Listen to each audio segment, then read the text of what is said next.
Welcome everyone to the Criterion Cut. I am Peter, and joining me as always is... Actually, why am I introducing this? It's a Patreon show. You know who we are, but David's here.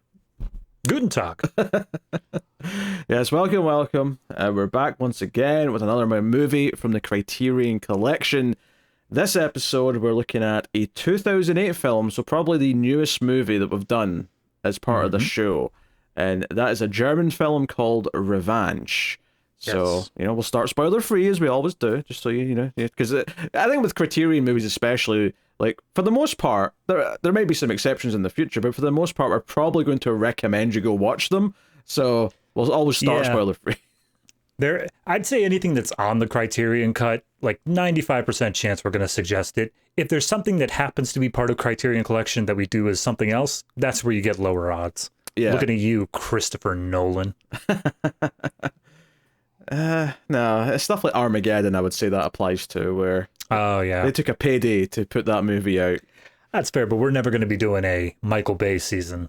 That's over my dead body. So Well, not in Criterion Cut, on Collector's Cut. no, that's over my dead body.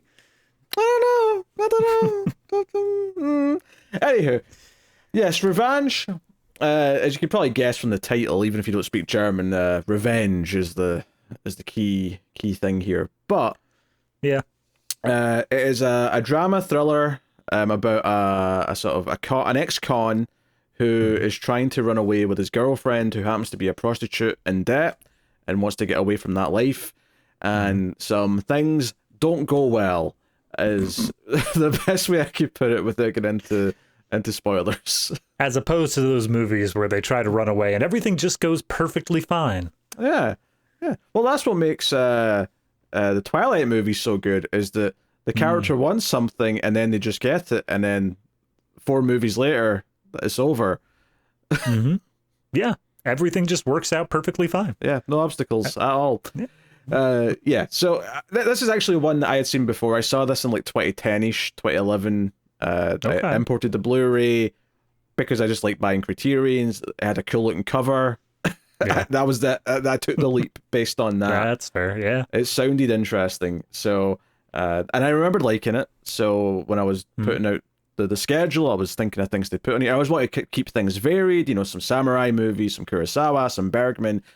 I wanted to throw in something a bit more modern, and I thought, okay, Revanche is a good example of that. So I threw it in here. So this is directed by Götz Spielmann, and I've never seen anything else this guy's done. He's got some TV stuff. He's got a few other movies on his IMDb, but nothing that I've heard of. 1 or 2 of them might be worth seeing. I'm not sure.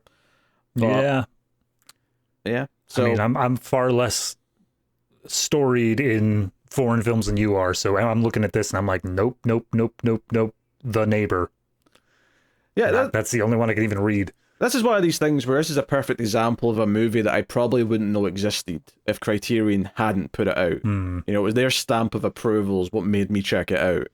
So I mean, it's no spoiler to say that I like it a lot, and other than maybe like, does it hold up for me? Because it's a decade later, more than a decade even.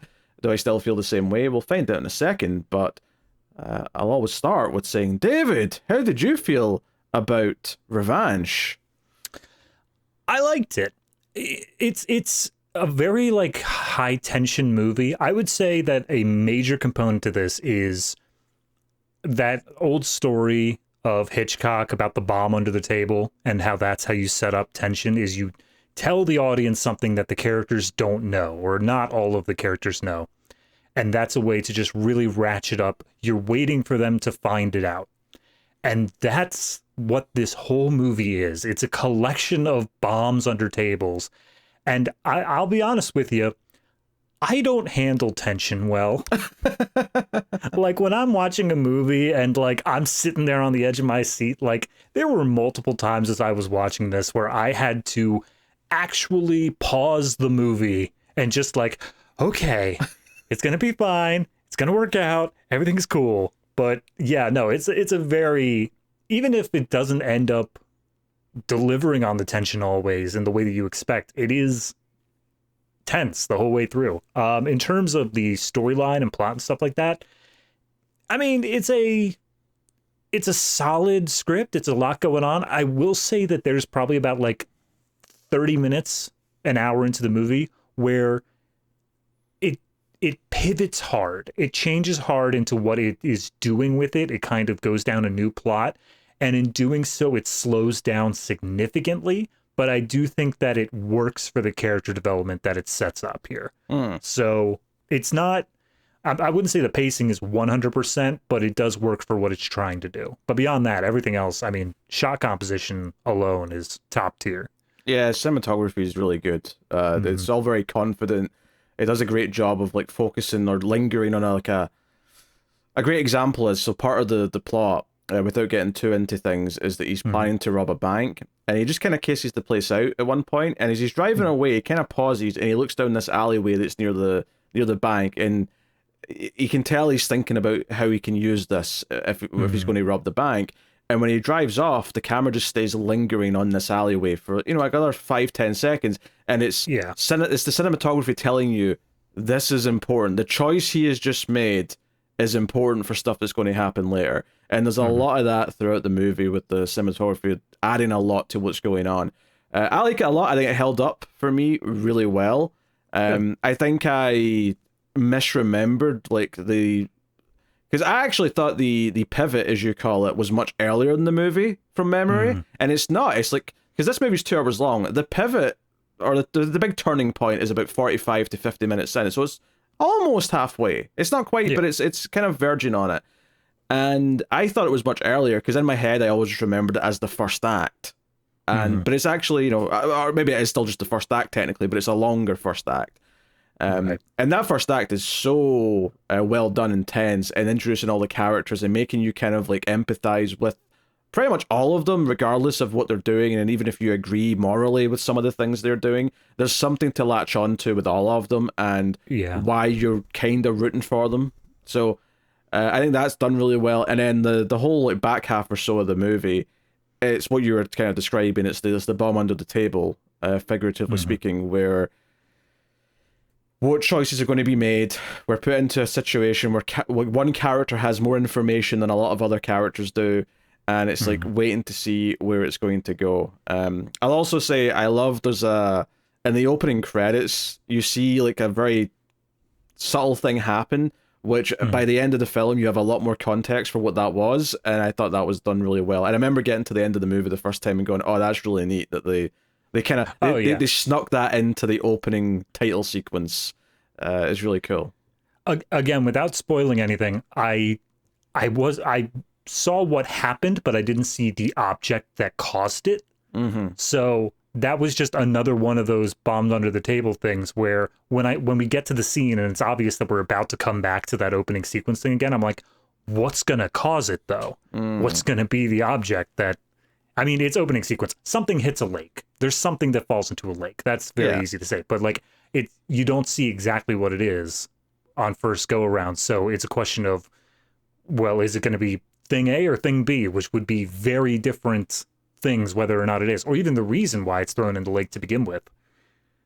Yeah. So all very good. I think performances are really solid. It's effectively got 4 or 5 main cast members that it asks a lot of, and I think they all deliver really well. Like I say, cinematography is really good. It's very minimalist when it comes to music. There's not a lot. It's I didn't catch any score. I mean, there was at a certain point we get a character that plays the accordion, but I don't think there was any actual like diegetic music. Yeah, and that's very, I wouldn't say typical of European movies, but I've definitely seen a fair share of them that are kind of really limited, if not completely absent from music. They just want the quiet tension or the atmosphere in the room, as it were, to speak for itself. And it does. It's sort of, music in a weird way is almost comforting, and it's almost like the movie's saying, we don't want you to be comfortable like with anything that's happening. That goes back to what you were saying with the cinematography. Every once in a while, it will hold on to a shot like 5 or so seconds after anything is even in frame anymore. And I think it was as we hit that second part where it started ratcheting up the tension a lot, I started getting really unsettled by those shots because I kept expecting it to eventually, like, something else comes back into frame. Like, something else is going to be, like, the shock of, like, here's this thing. Like, it was just always priming me for that to happen. Yeah. So So no, I think it's a great movie, and I'm happy that it's held up as much as it has. Because there's always a worry that I'm like, oh, I remember this great little movie that I saw that no one else ever talks about. Maybe I'll go back and it won't quite be as magical as I thought. But almost in the first 5 minutes, it started to win me again with how it was introducing the characters, and I was because I'd remembered the broad strokes and I'd remembered the ending and a few other things, but a lot of the specifics, a lot of how they show these characters in the first half hour of the movie, I did not remember that well. And I was like, oh yeah, this is, and it was doing such a good job of really giving the characters motivation, right? And that's one of the key things that I think really separates a good movie from a bad movie, is the characters always having the motivation for what they're doing. And then it gets really interesting later on when it sort of really starts to tangle together different characters with very different points of view, and you can kind of understand why they all feel the way they do, but you don't know if it's going to end in tragedy or if it's going to end with something more peaceful or whatever way it could go. So yeah, I think all that stuff is held up really well for me. I'd still highly recommend this if you're into it's definitely a slower paced movie. It's a quiet film, right? It's never meant to be this high octane breakneck thriller. That's not what it is. It is a quiet thriller that is something's bubbling the entire time. And if that sounds interesting, I would say absolutely go for it. Yeah, it's very much a character drama. It's very much of just, we took all of these, as you said, people with different backstories and viewpoints on things, threw them together into this situation that is just a recipe for someone's going to end up hurt. But the real question is, who is going to be? That's what it all really comes down to in the end, is somebody's going to end up being on the receiving end of revanche. And it's a question of, how do we get there? Who makes the choices that they do? I will say, at that turning point moment, that was one of the first times that I had to just pause, because there's a character who makes a decision. And I'm like, no, stop. This is wrong. You're making a bad decision here. But as the character was presented to us, it makes sense why they would have done this, because there was no other option in their mind. So it does a great job of making that work, even if I hated every second of that. Yeah, you got that, your stomach's churning because you can see how this is going to go bad kind of thing. Yep. Yeah, it's excellent stuff. Highly recommend it. So I don't know how much more we can really say without getting into the spoilers and talk about this. Although I will just say one thing, a little warning. And this is because David made this mistake. So just to warn everyone else who goes to watch this. David sent me a message when he started the movie going, there's no subtitles for the first 5 minutes. What the hell? I'm just going to have to keep watching, but that's just not making sense. Why is there no subtitles? The reason for that is because one of the characters is not German. They're from Ukraine and speak Russian. And when they're speaking Russian, it's not translated because German speakers didn't have it translated for them when it was released in Germany. So it's just emulating that for us. Admittedly, to a lot of ears who can't tell the difference between those languages, it just sounds like you're not getting subtitles when you're supposed to, but... I mean, in fairness for me, I'm sure at some point you said that this was German or Austrian or whatever it was. I didn't remember that, so I heard foreign language being spoken, and I was like, I'm pretty sure I'm supposed to know what's going on here, guys. Yeah, and it's the very first conversation isn't subtitled, so it made David have a little panic. So, but just especially because I waited to watch this till I only had an hour of breathing time between watching it and then the review. So as time was ticking on, I was like, I don't have a solution for this. I can't rent this anywhere. What do I do? So, yeah, we'll get into it. Spoilers for Revanche. You've been warned. We're going to get into it.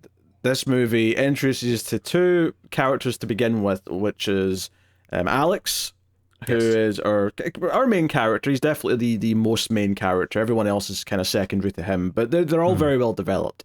Yes. And the movie starts with him being visited by his girlfriend Tamara, who is from Ukraine. And we don't get a lot of context immediately. This opening scene, we hear her speaking Russian to maybe a family member on the phone. It's a bit unclear because, as we said, it's not translated, so we're just kind of making assumptions there. But they have kind of a sweet scene where they're in the shower together, and things get intimate. It cuts ahead. It really paints this picture of, okay, they're happy to see each other, but also, is this maybe something they're doing in secret for some reason? Right. So it sets this up. And what we learn over the opening few scenes of the movie is that she's a prostitute, and she works in a brothel, and she owes people a lot of money, probably for bringing her to the country, if I was to guess. They never say that outright, but... Yeah, it definitely feels like sort of a Coyote situation where she was brought out of Ukraine or Russia or whatever, and she was set up with a life here. But she says, I believe it was $30,000 is how much she's still in debt. And it's, even without the context of how much money they make, you can tell they don't make anywhere close to that. Yeah. And being able to get her, quote unquote, free, whether or not that's even an option here. And I want to really give the performances a lot of credit here, because when they're sitting on the bed after they've had sex, and they're sort of talking about this a little bit, and she says, oh, I'm almost out, it's not that long to go now until I'm paid off. He clearly wants to like get her out of this life. It's obviously killing him that his girlfriend that he's clearly fallen in love with is a prostitute. And she doesn't seem to be enjoying that life either, for the record. Like, when we actually see her at her job in the next few scenes, everything about it feels miserable, right? We get this scene where, you know, she gets dressed up in like the changing room. We see like the guy who runs the brothel gives her into trouble for like not saying hello when she walks in, and sort of makes her do that. He's got a very kind of sleazy, I mean, I'll just say it, he's got a bit of a Weinstein kind of vibe. Absolutely. Yep, Yeah. No doubt. I actually really like this sequence in the brothel because it doesn't like romanticize it. It's not saying of just like, because there's so many movies where, you know, you have like a strip club or a nightclub or something like that. You go into the back room of where the workers are, and it's still kind of like dressed up. It's still kind of like flashing lights, and the mood is very high octane sexual. She walks into this back room, and like, I have been in this back room. This is the employee break room. Like, it's a couple of lockers, a fridge, and it just looks miserable to be in. I mean, one of my favorite things about it is that we have the scene where there's a customer, I guess, for, you know, a John comes in, and he starts giving her directions, and she starts sort of entertaining him, and then it cuts ahead to her sitting back in that break room, just sitting there looking dejected. Like, it's not just like, I mean, obviously lots of people are bored or unhappy at work, but obviously this is a bit more heightened than that. So it just cuts to her sitting there, and she looks so dejected, and then the boss comes in, and he starts, like, you know, coming up close to her, said, hey, you know, I want to speak to you, but not here. I'll come over to your place, say tomorrow. And she's like, yeah, okay. And you get the impression that she's being allowed to agree to it, but there's also the undertone of she doesn't really have a choice. Like, he's presenting it as if it's friendly and that she can say no, but she can't actually say no. Well, as we get to what he says, the one thing is, as she rejects him and like rejects his offer over and over again, he keeps on saying, well, keep thinking on it. Like, it's never a thing if he accepts that she's not going to take it. He's just like, you'll eventually come around. So it's not really a choice. It's I'm going to keep telling you about this until you come down on my side. I just, again, the body language in this scene, like, because he at one point puts his hand on her leg, and she's doing that, like, the actress is doing this great thing where she's acting like she's, the reflex is kicking in where she doesn't like it, but she has to pretend to him that she does. So if you're really paying close attention to how she reacts to things when she's with this guy, you can see kind of like the initial rejection, but then kind of like forcing in to like accept it kind of thing. Yeah. There's a really good bit of body language going on from her performance. That's really good. Absolutely. And we get like a few different scenes of her like out in the street, like try to bring in customers and, you know, whatever else. Your classic sort of prostitute looking kind of setups. So it's also worth noting that Alex also works here. He works in like a back room, sort of like the alcohol and stuff like that. That all set up. He basically helps as a barman, but he also like helps with general odd jobs. Like, one of the things it shows him doing during this part of the movie is that one of the girls who all stay in this hotel that the brothel owner owns, so they're all kind of, you know, I wouldn't say locked up per se. They're allowed to go out and do stuff, but there's a doorman there. Like, for example, later on, they have to like sneak her bags out of the back so it doesn't look like she's moving out, like, because she's not allowed to do that. That she'll be stopped. But we see that he like goes in, like, one of the girls is kind of like drunk or hungover or maybe OD'd on something, and she's like, I don't want to work today, and he has to like kind of like wake her up and like get her to work. So he's actively helping in the thing, and this is presumably how he met Tamara, is because possibly he started working here. But it does then give us all these moments where he's like in the foreground, like just doing menial work, and like the boss is like being sleazy with her in the background, but he can't react to it, and it's like so uncomfortable. And you get like all the idea that he's biting like his tongue, and trying to keep in the anger or whatever it may be. Yeah, my favorite shot was just after that part where he tells her that he's going to come by later. You see Alex sitting in a booth, like right outside the break room door. The moment the door opens, he perks up, he turns around expecting to see her, sees it's the boss, and he immediately has to do like what's up with the ceiling? And hey, Mr. Boss Man. Yeah, and it does this great thing as well, where at the end of the next day, it shows you him leaving the front of the sort of the hotel that's connected to the brothel or near it or whatever. And then it shows him going round the back and jumping over a wall to get back in. The idea being that there's no witnesses to this entrance, so he can sort of sneak in and see her. And this is actually really smart because it's also setting up a visual thing for later, because later on you understand that she's sneaking out. Because they never tell you that. They never have a scene where they sit down and say, oh, things are so bad now, we're going to like run away together. Yeah. It just presents the information and shows you it happening. Like, we understand the motivation based on what happens in the preceding scenes, and then because we know that going over this wall is the way you get out without anyone seeing, you see him like throwing all of her suitcases over the wall. So it sets it up visually and then pays it off visually, and it the audience can understand it. So really good filmmaking in that sense as well. I would say, like, I'd love to see the script for this movie, or specifically the shooting script, because I do feel like in terms of actual lines of dialogue spoken, there's not that much. A lot of it is done visually, and it gets across, like you're saying, everything in that of, like, when their situation starts getting bad, how do they escape? Why do they escape? Like, what's the general order of things? You pick that all up, but it's not through dialogue. It's very well done in that regard. And I think that's partly why it makes this plot, which isn't necessarily breaking that much ground in terms of its ideas, but it makes it so engaging because you're constantly just getting it from the visual cues, and you understand that once we've introduced that she's been coerced by the boss into something she doesn't want to do, and I think the big thing is, he comes over, right? Just to set this up, Alex sneaks in, and she's like, hey, what are you doing here? The boss is coming over. You're going to have to go. And he's like, oh, you're going to come and see me later, though? And she's like, yeah. And he kisses her goodbye, and then the knock on the door happens. The boss is here. So he has to hide under the bed. And this is what gets my stomach churning, because I was assuming the boss man was going to want sex, and she can't say no. So he was going to have to be under the bed the entire time. Yes, I was assuming there was going to be something awful happening, because obviously the name of the movie is Revenge, and I know something bad is going to happen. So I was like, at this point, this is where he makes the offer. He basically tells her, look, I have these special flats for higher paying customers that don't want to be seen in a brothel. You'd basically just be like servicing them. They'd come by, you do your job there rather than at the brothel. Promotion, I guess. It's a higher class escort, I suppose. It's essentially she's being paid more, but she's moving out of this hotel and moving into a proper like apartment area. So she says she has to think about it, but like before she says that, I'm sitting there thinking she's gonna say no. This guy isn't gonna like the answer, and we're gonna have like the inciting incident at this point. But again, it doesn't do that. It churns your stomach, and then it takes it just a slightly different way than what you're expecting. Yeah, because they sit there in silence after she said she'll think about it, and again the body language here, because when he sits down in the bed, she sort of like forces herself to sort of snuggle up next to him, but you can tell she doesn't want to. So the tone, like the way it's working, the tone for the audience here is so good. Good performance and good direction to the actors. Like all of that's just singing at this point. Oh yeah, and then the scene ends with him basically saying, all right, well, yeah, you think about it. And then he throws some money down and says, how about a blowjob?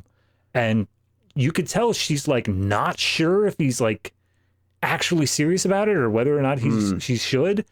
But then he doesn't throw the money down right away. He just, because he's sitting right next to her, and there's like a moment of silence, and then he just out of nowhere goes, how about a blowjob? And then there's just a moment of silence, and then he stands up and throws the money down.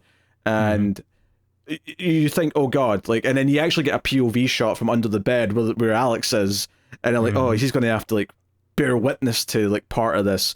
But then of course he makes a bit of a swerve, and it all still feels sleazy. It kind of feels like he's grooming her to eventually want to just offer things to him, because he has this line where he keeps saying to people, oh, my loss, your gain. And that's what he says here. He's like, oh, I'll give you some money. It makes me happy. And, my loss, your gain. Yeah. He specifically, I feel, is trying to play himself as the good guy here, because he tells her like, hey, no, you don't have to do that. I was just kidding. I don't see you as a whore. I don't see you as a prostitute. I see you as a nice young lady who has goals and dreams, and that's what I want for you. So you just need to listen to me and do what I tell you to do. Yes. So yeah, he's a total sleazeball. It feels like he's manipulating her to the point where she'll want to, like, he's deluded enough to think that she'll actually want to do things for him, just out of romance, out of attraction, out of thanks for all the things he's done for her. But of course, all I was hearing during this is that this is going to lock her into not being able to leave. Like, oh, now he's given you a place to live. Now he's given you these things. He's expecting you to stick around for a long ass time. This is the signing the company contract where you're locked in for an extra year with like unable to leave or an NDA or something. Yeah. And I really like that once he does leave and Alex gets out from under the bed and she's standing there just kind of distraught. He just kind of sort of holds her. He doesn't say anything. You know, Alex is not a very talky character. He just kind of pulls her head in and just holds her because clearly this was traumatic. Yeah, I really like this scene though, because she tries to, like, nothing is said. She tries to move past him, like walk into the next room. He reaches out and grabs her arm. And you're like, as an audience member, you don't know enough about their dynamic at that point as to like, how is he going to react to her like nearly blowing this guy right in front of him? And all he does is he grabs her arm so that she can't leave and then pulls her in and like snuggles next. And I'm like, okay, that says so much more about the character than any amount of dialogue could. Absolutely. That, yeah. like, he knows this isn't her fault. This isn't something she wants. It's not her being blamed for this. He understands her situation. It's this moment, along with a few others, that let you know to root for him. Despite the fact that he's going to make some dumb decisions and he wants to rob a bank, which inherently is a bad thing. Yeah. You're always kind of rooting for him, or at least sympathize with him and understand why he's doing things. So you're always kind of like on the hook. And it's, you know, and I don't even remember exactly when it cuts to introducing the police officer, but it's already done that by this point, I'm sure. I think we already cut to the... I don't know. That happened pretty far in. I was actually surprised when it happened because it felt like it should have happened earlier. I don't know. It felt like earlier than it should have been, or not should have been, but earlier than I remembered it anyway. For me, right. Like I don't think I remembered seeing him that much before the incident. I feel like it may have actually been here because it's such a quiet moment, and then when we cut to the police officer, it's at a firing range, and they just immediately shock the audience and like, oh, geez, all right, something's happening. Yeah, it's probably the loudest scene in the whole movie. Is this firing range scene, and he's just setting up that he's pretty good with the pistol, but you know he's got one that strayed, maybe he shot too quick. Looking back on that scene, I love that setup where it's like, you did really good, but there's one errant shot that's like up and to the right there. You be careful with that. And I'm like, okay, that's it. Watching it through the first time, I'm like, foreshadowing. Well, not even foreshadowing. The first time you threw it's just like, okay, it's just setting up that he's pretty good shot. But then you realize it's not about how good he was with the rest of the shots. It's about that errant shot. It's all about that extra one there. It's about the one that was bad luck. Yeah. If you will. So yeah, it introduces him around this point. His name is Robert. Yeah. Yeah. Robert, yeah. But yeah, basically from here, she's back at work. He's still planning. He talks about a couple of different ideas. Or maybe if we raise enough money, I can buy into this like club in Ibiza. He's got a friend who wants to start a club, and maybe they can buy into that and move there or something. They're talking about plans. They're talking about the future. Obviously, it's something they both want. Maybe not that specifically, but they both want to leave. They both want to go do something somewhere else. Yeah. All fine. It's not that they want to escape their life like by paying off their debts and doing things legitimately. Like they want to run. They want to bail on this and just say, we'll start over somewhere else. Yeah. Although I'd argue that she's a bit more leaning towards doing things legitimate because she doesn't seem to like all of his ideas about robbing places. Oh, yeah. No, for sure. Because when she goes over to his the next time, he's got a gun and he points it at her, which feels like a dark moment, right? But then he points out it's not loaded. Like there's no risk here. Like, I can't even accidentally shoot you. There's nothing in it.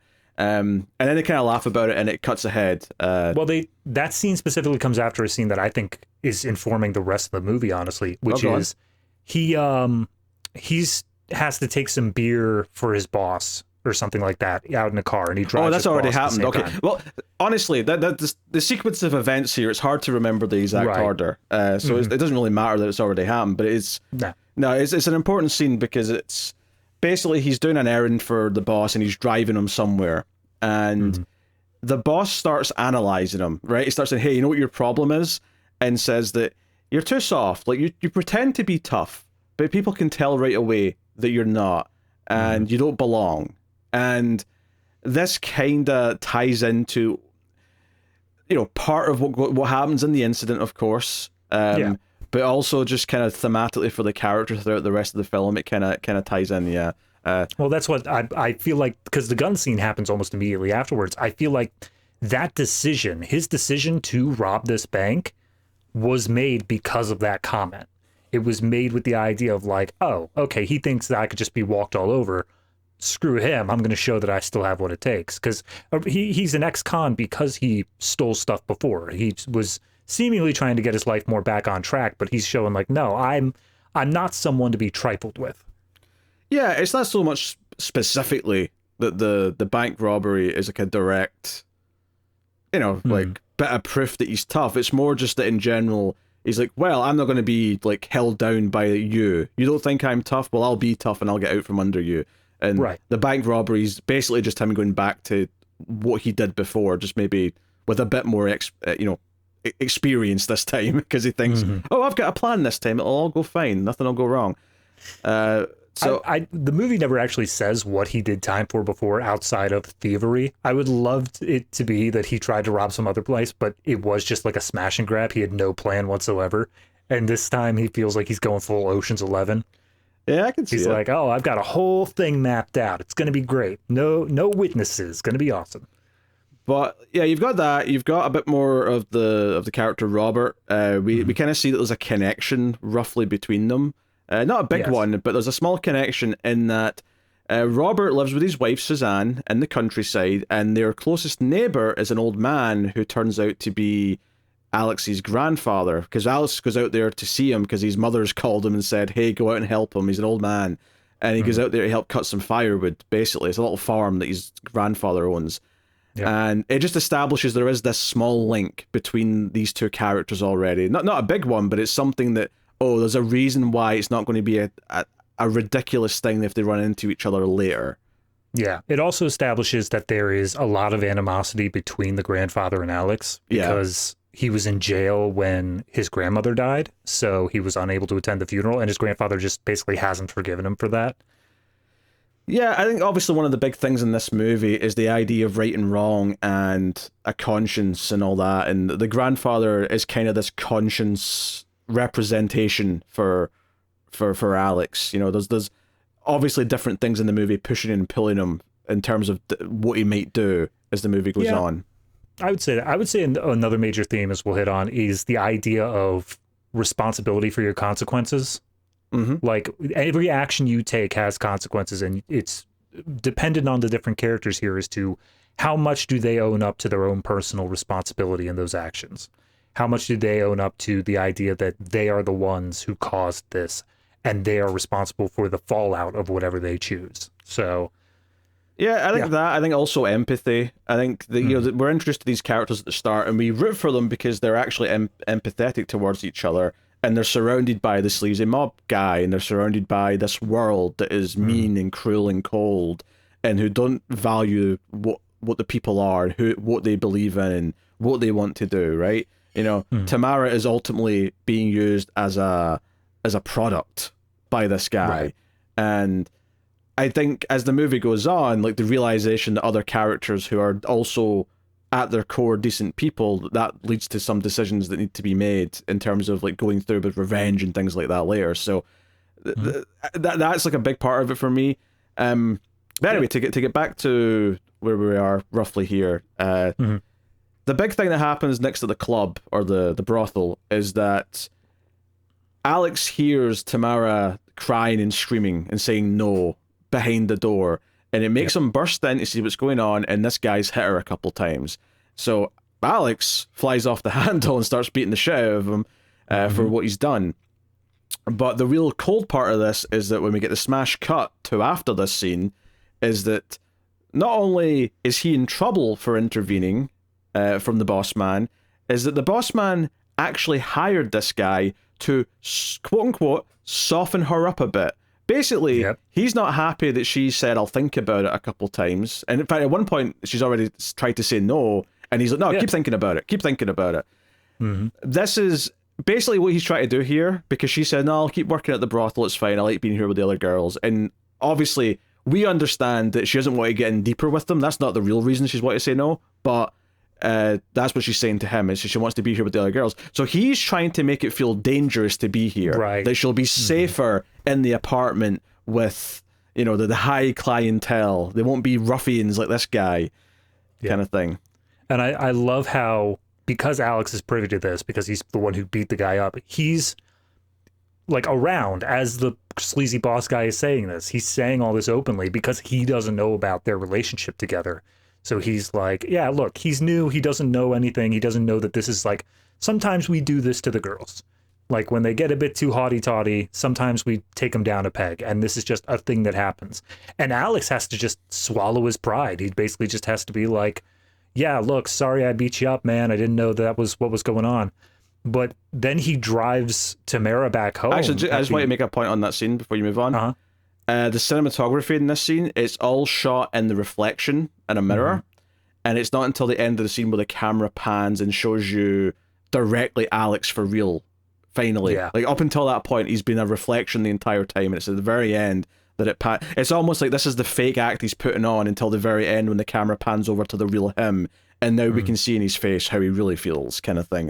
Really good, really good. Oh, yeah, absolutely. But then he's in the car driving Tamara home. Tamara's still shooken up. She's not okay. And he's telling her, like, the boss man did this. It wasn't a random John. He was hired to do this. We need to leave now. Like, we need to put whatever plan we have into action, because clearly he is willing to hurt you over the fact that you're not going with him on this. Yeah, and he pulls her in, kind of hugs her, even though he's driving. He's like it constantly shows you him going out of his way and caring about her. However misguided he is about some of the choices he makes, he clearly cares about her and wants to try and have a better life with her and perhaps for her. So you always kind of like are able to empathize with him, even when you don't necessarily agree with what he's going to do. And I think one of the big things about the whole idea of like him having a conscience, and I already kind of mentioned earlier them sneaking out all of her bags, because that's kind of what happens next when they go to a hotel. Yep.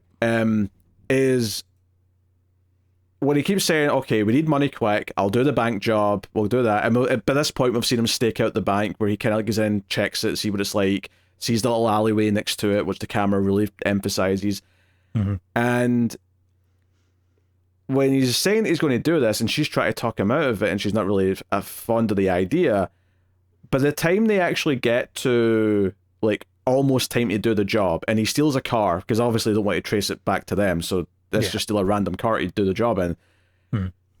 She says, you promise, like, you won't shoot anyone, right? It's important to her that no one gets hurt, that he's not that type of person, right? That's not what she likes about him.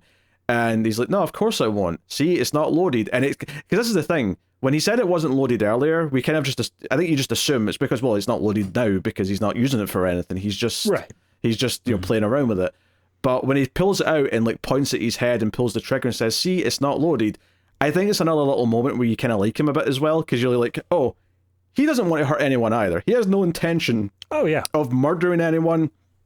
He wants to threaten them, but I love how that ties into what the boss said, though, is that you want to look tough, but you're not actually tough. And I'm not saying that that's a bad thing in this case. This is actually a good thing that he doesn't want to hurt anyone, but it does kind of tie into that idea that he's putting on the facade that he's got a gun to threaten them, but he can't actually shoot them if someone tries something. It's a really interesting callback to that conversation with the boss. But it's also so great there because it, again, sets up that kind of bomb under the table. We know, and Alex knows, the gun isn't loaded. We know that's there.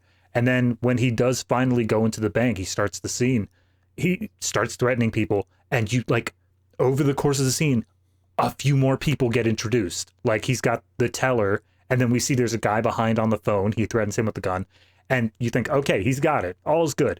And then you hear a door open off to the side, and there's two other voices. And I don't know about you, but immediately in my head, I'm like, that's a security guard. You dead, son. Like, this is all going south. But it ends up being just normal people, and he does manage to threaten them with the gun long enough to get away. And just to sort of, again, the idea that Tamara's really try to say, no, you're not hurting anyone. Again, that going back to that idea that there's characters in this who are trying to be a moral compass for him, right? Even Tamara herself, despite the shitty situation she's in, still cares about not doing certain things, about still not hurting anyone. And importantly, he says, no, you can't come with me. This will go better if I just go on my own and I'll come back. And she says, no, I'm staying in the car. Like, I'm coming with you and I'm staying in the car. And this is ultimately the decision that leads to her dying, is that she's in the car at the end of this bank job scene. In fact, yeah, go ahead. I was going to say, the cut to her sitting in the car, and then you just hear the knock on the window, and it's Robert, the policeman. Like, that is such a, like, the stomach dropping moment. Like, everything just drops. Like, all the air goes out the room, and you're like, oh no. I was fixing myself some breakfast just as that scene was starting, and I'm like, at the moment there's the tap on the door, I was like, all right, I have a feeling I need to give this my full attention so I paused it and I just made my breakfast, sat back down, and I'm like, proceed. Yes. It's so good because he starts asking because basically he's chapping on the window because they're parked in a place they're not supposed to be parked in. Never break two laws at a time. And she's nervous. And I think one of the things you notice throughout the movie, if you're paying attention, is that sometimes her German's a little bit broken up. Like, it doesn't sound perfect. So he's obviously noticing this and asking where she's from. And she's like nervous to give him any proper answers. But we get a moment where Alex comes around the corner and we can see him in the background and he notices the policeman and he's like, oh shit, and he ducks out of the way. And then he's like, what do I do? So he puts his ski mask back on. Damn it, Alex. So many other options. Yeah. You chose the worst. And he comes round, he points the gun, and Robert does just immediately get down. And he's like, okay, please don't hurt me. And he gets down. But Robert, being the devout policeman that he is, and they kind of set this up as well, actually, because the scene that established that they live like near the grandfather, there's a quick scene of him and his wife driving in the car, and they see the grandfather driving in his little old car, and he's like, oh, he shouldn't be driving anymore. And the wife goes, oh, Robert, you're off duty, let it go. And it sort of paints him as being like a bit of a, I don't know, like he's really... Like, he believes in, like, the cop moral code at his center. It's not just a job, it is him as a person. So that kind of, like, sets up that he's going to try and stop them even after they're driving away. And he does so by firing his gun at the car. At the tires. Well, that's what he's aiming for, yes. He's aiming for the tires. Yeah. I love the moment, though, where you can tell she's just been hit, because you can sort of see her just kind of pause as she does it. And I think this following little bit is so beautiful, because she obviously knows she's dying, so she just puts her hand on his hand. Like, with her last little choice as a person is to hold Alex's hand. And Alex is so wrapped up in driving. He's so wrapped up in, like, oh, they're never going to catch us, don't worry. He doesn't even notice. He doesn't even know what's happening.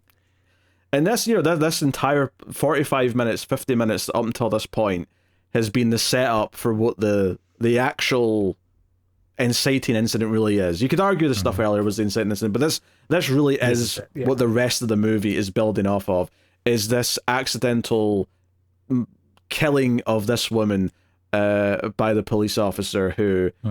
And obviously, as the movie goes on, a big part of it is that he is not okay with this either. Like, when he finds out that he's killed this woman, it's a bit, like when they find the car, because Alex leaves the car in the forest, with the body. When they find the car and he's called in to talk about what happened, he's like, well, is it possible her, thief boyfriend got angry and shot her? And the other cop's like, through the back window, through the back seat. It doesn't seem like with the same make and model as your gun? I don't think so.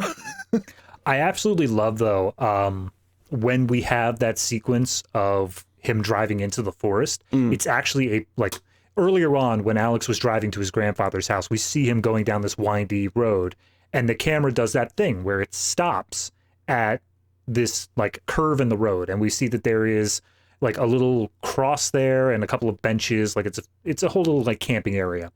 But it just holds on it long enough for you to recognize this is important.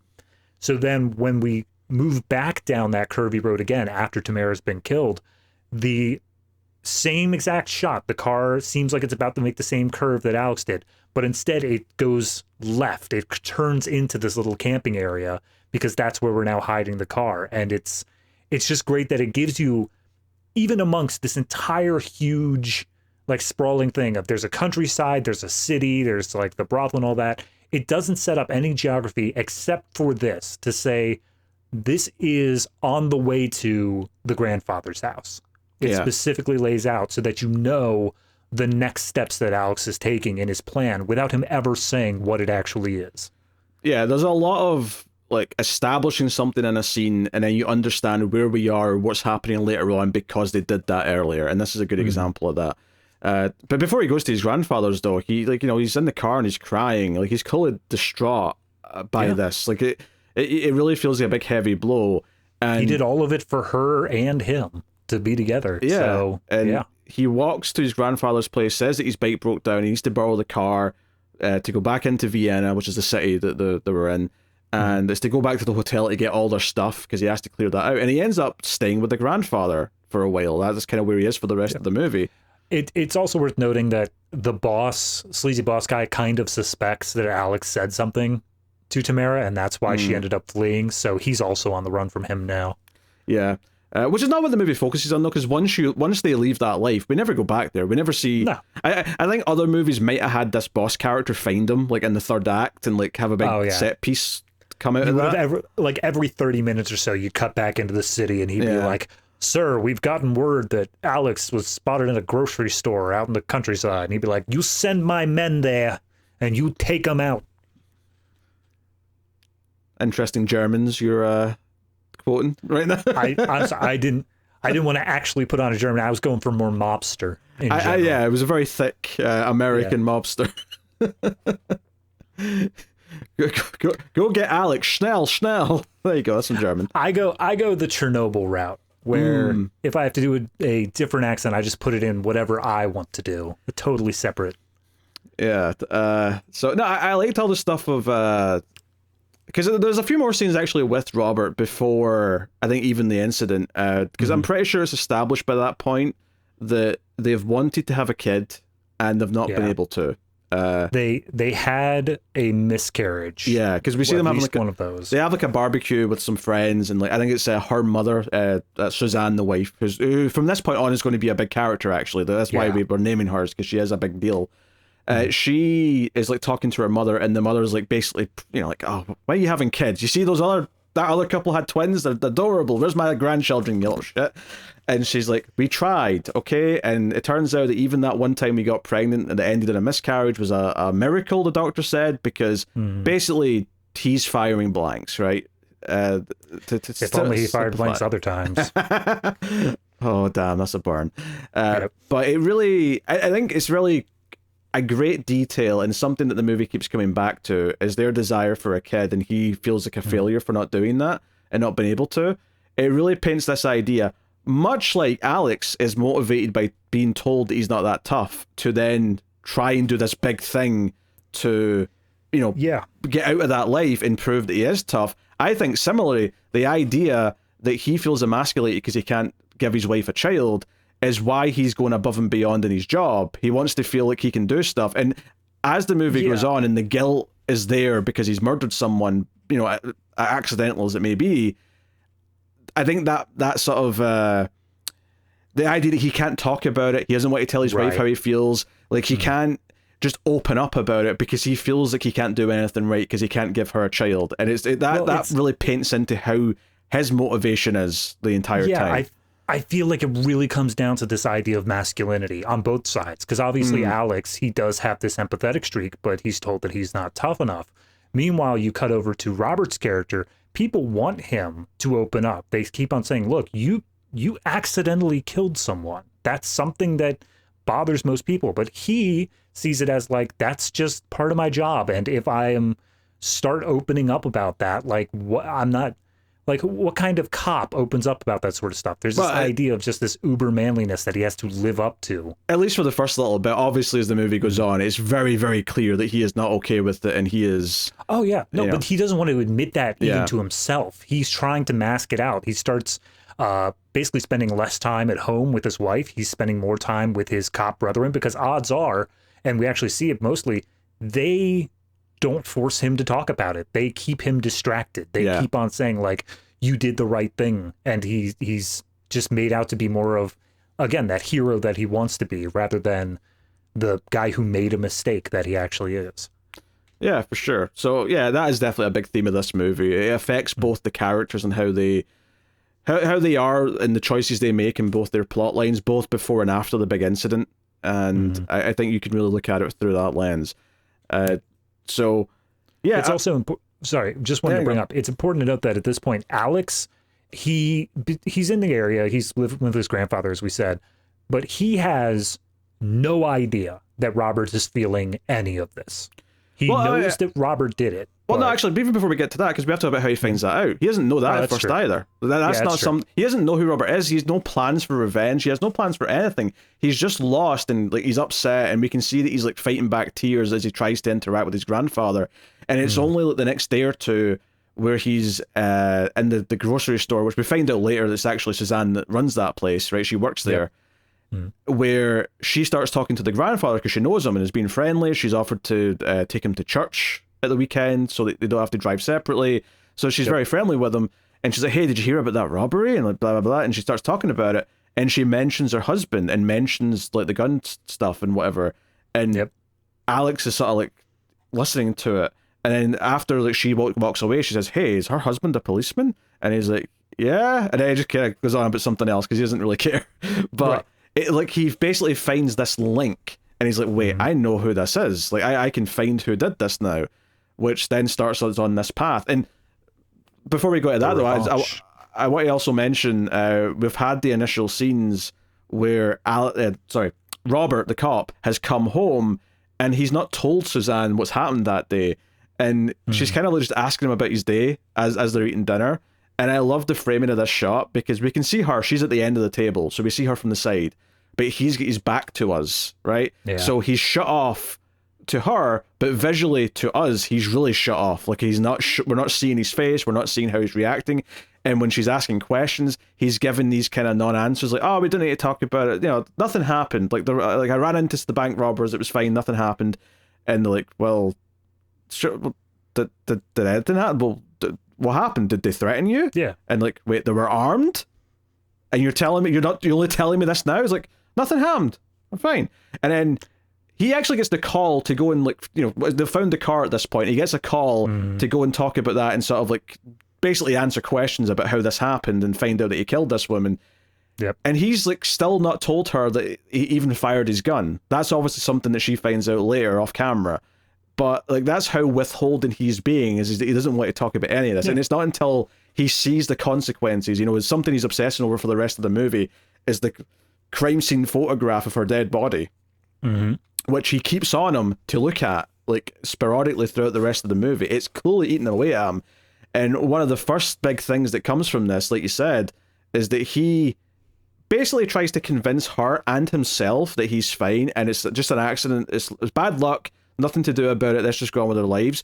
But the key moment, the key thing there is, though, is he says that to her when they're outside their house at night, as Alex has found their house, the first time he sort of tracked them down, and he hears Robert say that. He hears Robert say, it's no big deal, there's nothing we can do about it, let's just keep on with our lives.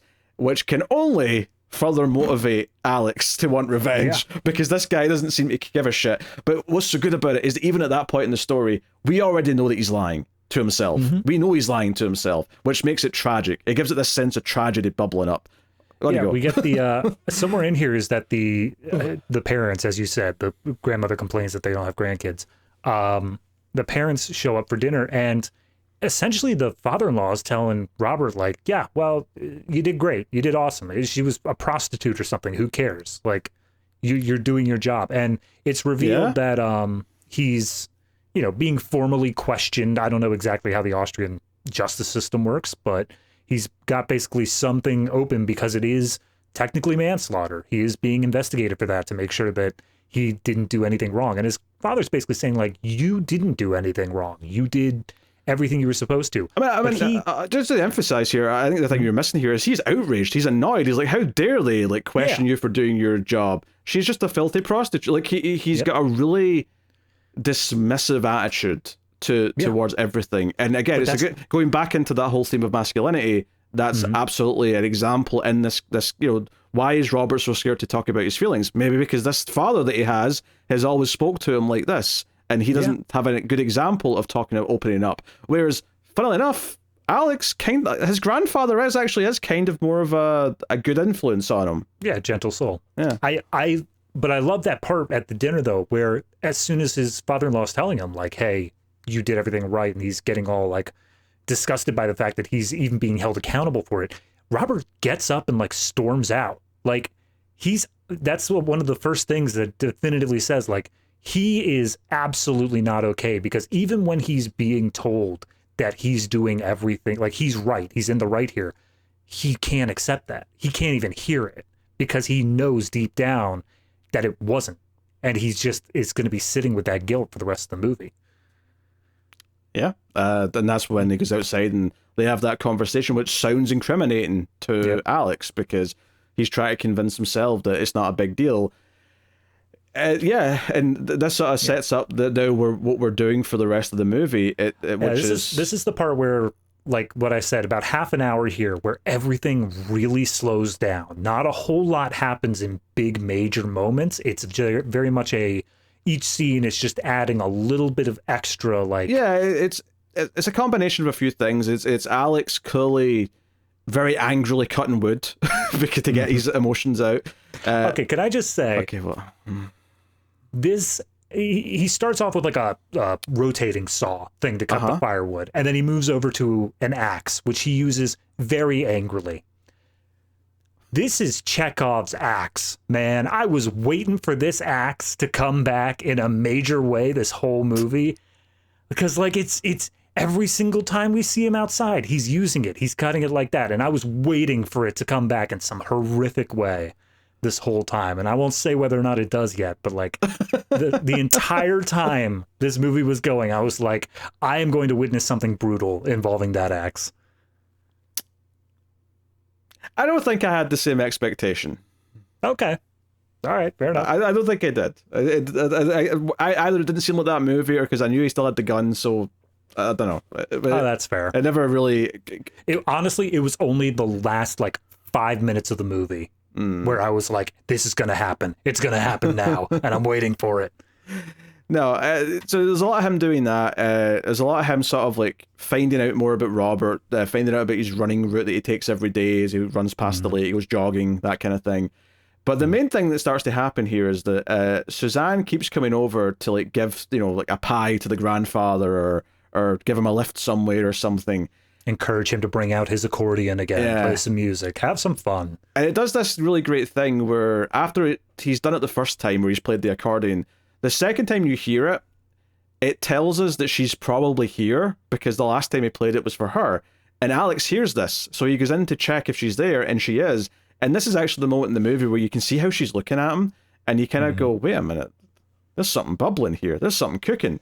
And when she goes outside, he basically says, stop coming here and pestering us. Like, and I think from his perspective, he's kind of maybe saying, oh, like, if she like keeps getting too close and maybe Robert comes over, maybe maybe he's just trying to keep his distance from everything. But yeah, seemingly out of nowhere, and again, it's not out of nowhere because I could see how she was looking at him in the previous scenes, but she just throws out, my husband will be away tonight. If you want to come over, use the back entrance if you want, and then just walks away. And I'm like, okay, all right. you say seemingly out of nowhere. I think this was brilliantly set up, and I'm sure you'll agree. But I think it was brilliantly set up because obviously we have this whole thing going on of her husband is getting more and more distant. She desperately wants a baby. They even at one point talk about adoption, and the husband, Robert, specifically says, like, no, we can't adopt because, like, that's someone else's kid. Like, I don't want it to be someone else's kid. Meanwhile, because, like you said, he's firing blanks. They're unlikely to have one that is actually his kid. I think that every step in Suzanne's story here has just been building up to this point where she's like, there's another man. I already know his grandfather's a good man, so like maybe he is too deep down, but either way, he's someone who doesn't seem like he's going to have a problem doing this admittedly bad thing, even though she doesn't know anything else about the situation. It's absolutely a bad thing in a completely objective sense. But obviously you empathize with her husband's becoming more distant, so she's feeling more lonely. And then you've got this guy who's very different to her husband, who is, he's quiet, he's kind of mysterious, very, very different. And you can sort of see that maybe she's feeling this need for this attention and attraction. Maybe you could say it's a cold, hard logic thing where she just wants to get pregnant because the husband isn't doing it. But I think that's how she's justifying it to herself. But in reality, she just wants that like intimacy and companionship that her husband's pulling away. And it seems like ever since the incident, he's probably not even like, there's not been passion. There's been no, if they've even had sex, it's not been the best sex they've ever had. It's probably been quite cold and methodical. So he does go over, right? But like you say, all of this sets up and justifies, at least we understand why she's maybe making these choices. And I actually like that little spin you added on there about like she knows the grandfather's good, so maybe he is deep down, so maybe the kid would turn out okay if you believe in the whole nature instead of nurture kind of thing. And I would argue that, I think ultimately Alex is good deep down. Like for any dumb things he does or mistakes he makes, like ultimately, not only have we seen reasons to root for him throughout the film, his decision at the end is ultimately like the right choice. It's the right thing that he decides to do. We're in spoilers, so I can just say that he chooses not to kill someone. So it's like, hey, no, at his core, he is a morally sound person. So, yeah, I mean, this entire sequence, though, where he appears at the window like he's Michael Myers, first of all, and she lets him in, and she's like awkwardly trying to like treat it like a date, which is, oh, do you want some wine? I like white wine because it keeps you perky instead of red wine. He's like, yeah, that's fine.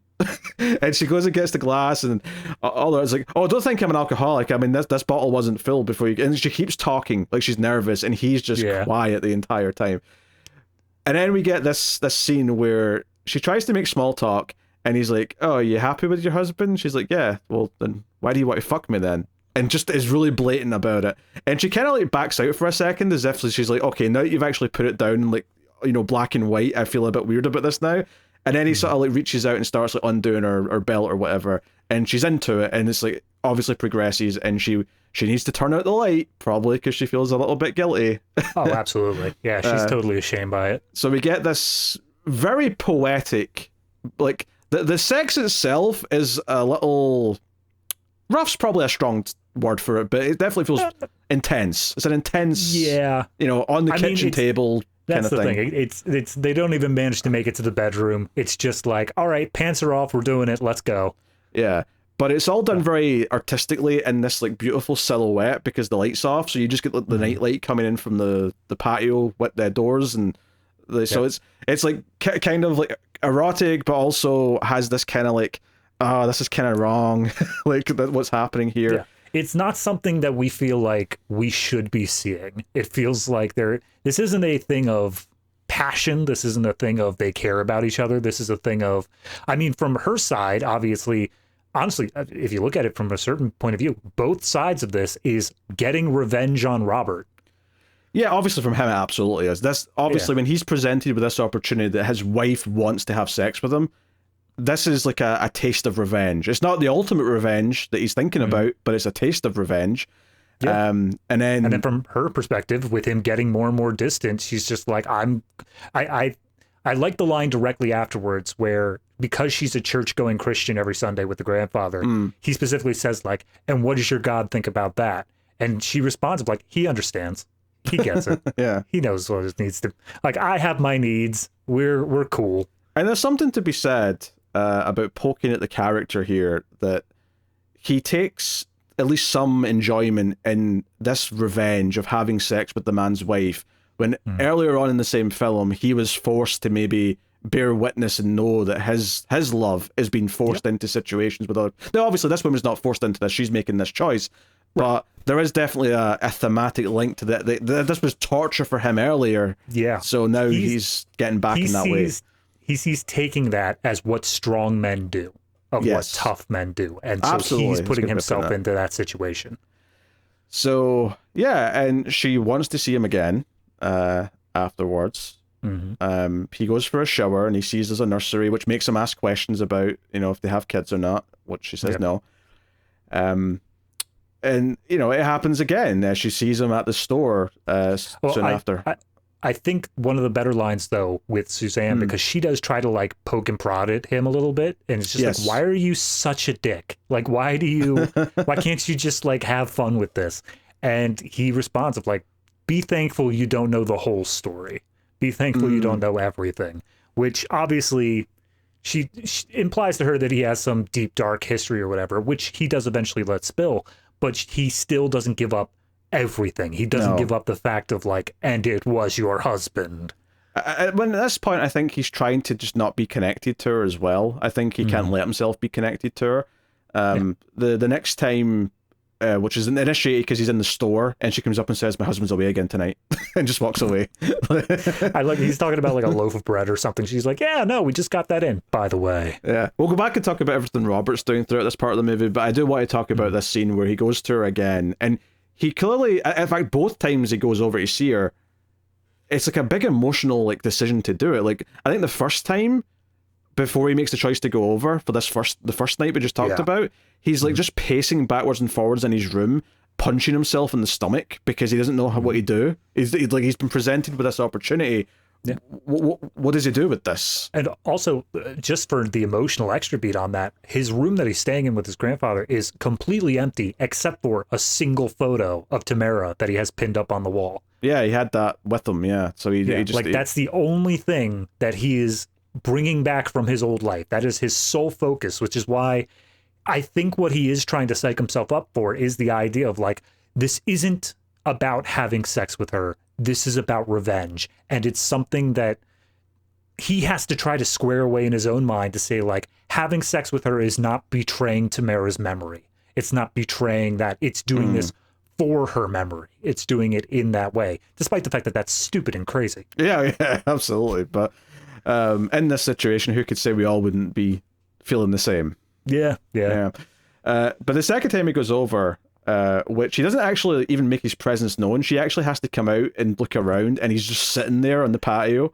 It's the full Michael Myers. He just wants to do it. And she invites him in, and she starts prodding at him again, asking questions about him. And she asks him if he's got a girlfriend, and he says, "I had one until recently." And she's like, "Oh, what happened?" And he just says, "She was murdered." And that's basically it. Well, there's more to it. He talks about how he knows who did it and that he's living a normal life now. Like it's like nothing's happened to him. He doesn't regret it at all. Everything's perfectly fine with him, and all I think about is making him pay for it. But there's nothing here to imply that this is her husband he's talking about. There's nothing to imply that. This is just like some other person, and I think that's important here because when he says that all he can think about is getting revenge and killing him and taking that life away that he still has out of her memory. I think it's important that Suzanne has no idea that he's talking about her husband when she turns around here and says, "You can't do that. Like, never kill someone for revenge." Like, she talks about it being a sin, of course, but this again comes back to this idea of like, even these characters who are all making bad mistakes and bad choices are, sympathetic in different ways. And this is like, hey, she's still ultimately got a moral center. Now, don't get me wrong, you can criticize this. Like, yeah, later on when she tells her husband she's pregnant, like, for a fact that if he ever finds out that it's because she cheated on him, that's not going to make him feel very good. In fact, it's probably going to shatter everything that she builds up in him. I mean, that was kind of a beat I can't say I was expecting, but I was waiting for the explanation of if it didn't seem to me that they have had sex, period, in a long time, like because of the whole Tamara thing. So I was waiting for the explanation of like, wait a minute, you're pregnant? When did that happen? Because clearly it wasn't me. No, I don't think it's meant to be that much of a time, though. I think it's meant to only been a couple of weeks. So, I guess. I think it's in the because we know they had sex like the day before that happened, because that's when the scene about the adoption happens, where she's like, I don't think I got pregnant, and he's like, how could you possibly know? And she's like, oh, women knows these things. I've got a feeling. I guess I didn't feel like that was the day before. I feel like more time has been passing here than what we directly see, I mean, it could be, but given what you just said, I'm inclined to think not. No, that makes more sense. Basically, though, she sort of sees this as him opening up, and I think very notably, he's opening up in the way that her husband has not opened up to her yet. Yep. That he has been more honest about, I mean, even though he's left some details out, some crucial details, admittedly, he has been more open and honest about why he is the way he is, that makes her instantly attracted to him and wants to have sex with him. So she specifically says, like, I finally understand you. Yeah, as if she's pierced the veil of this weird man who's just drifted into town. Smash cut to them waking up, or not waking up, but smash cut to them lying next to each other in the nursery, no less. Yeah, that weird choice. That seemed that extra little mile of like, you're gonna put a baby in me now. So weird choice in that sense, but of course they hear the car. Robert's home early, so he's going to have to sneak out. And again, this is not the first time he's had to hide from someone showing up when he's with a woman. This is again, we're repeating kind of overall ideas again, but in a very different context, which gives it a bit more weight. Where this time he's the one who is in the wrong. He's the one who's done something bad, and he has to hide from, like, essentially himself in the previous situation. He's very dejected when he comes home, and before this point we've seen Robert, dealing with this. We've seen him like stop his jogging and like get out the photograph and look at Tamara, of refusing to talk to his wife at various points. I think it's right before this when he finds out he's been suspended, or I don't know, that's the word he uses, leave with something. Well, he's invited to like some sort of like party or something that that's before this. I'm talking about like but by this point in the movie, though, he's been given administrative leave. To get therapy. That's because of what happens. So he's at this party. He's his coworker is a new father. The baby just was delivered.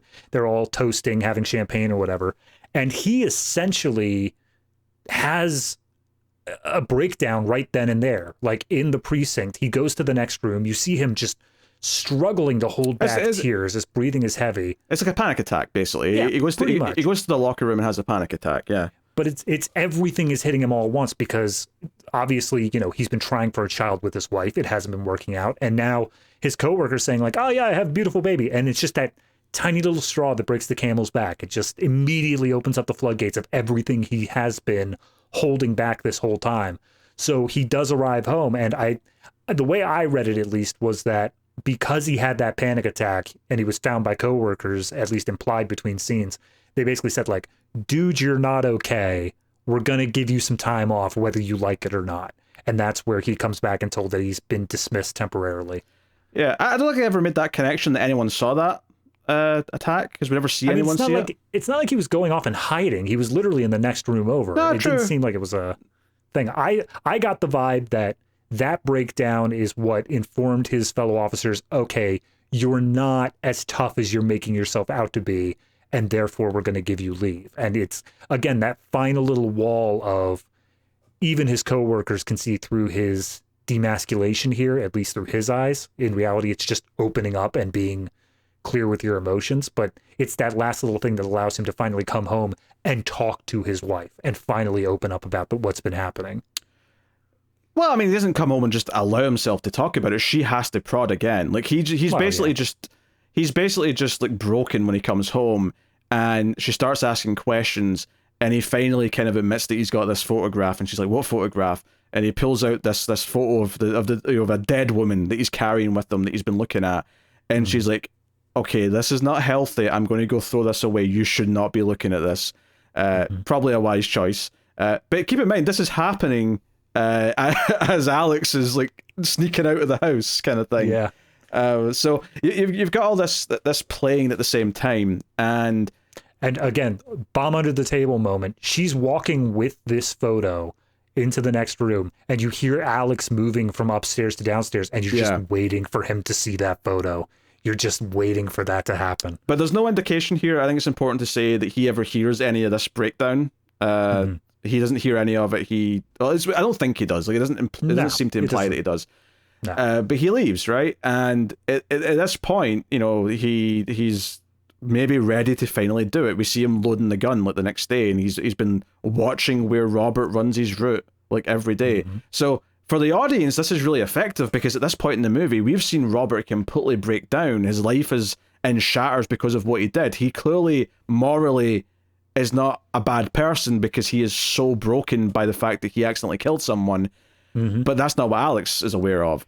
It reminds me, and slight spoilers for American History X, it reminds me of that character's progression over the course of the movie, where you see him start off as, admittedly, he's like a bad person to begin with, and he gets better over the course of the narrative.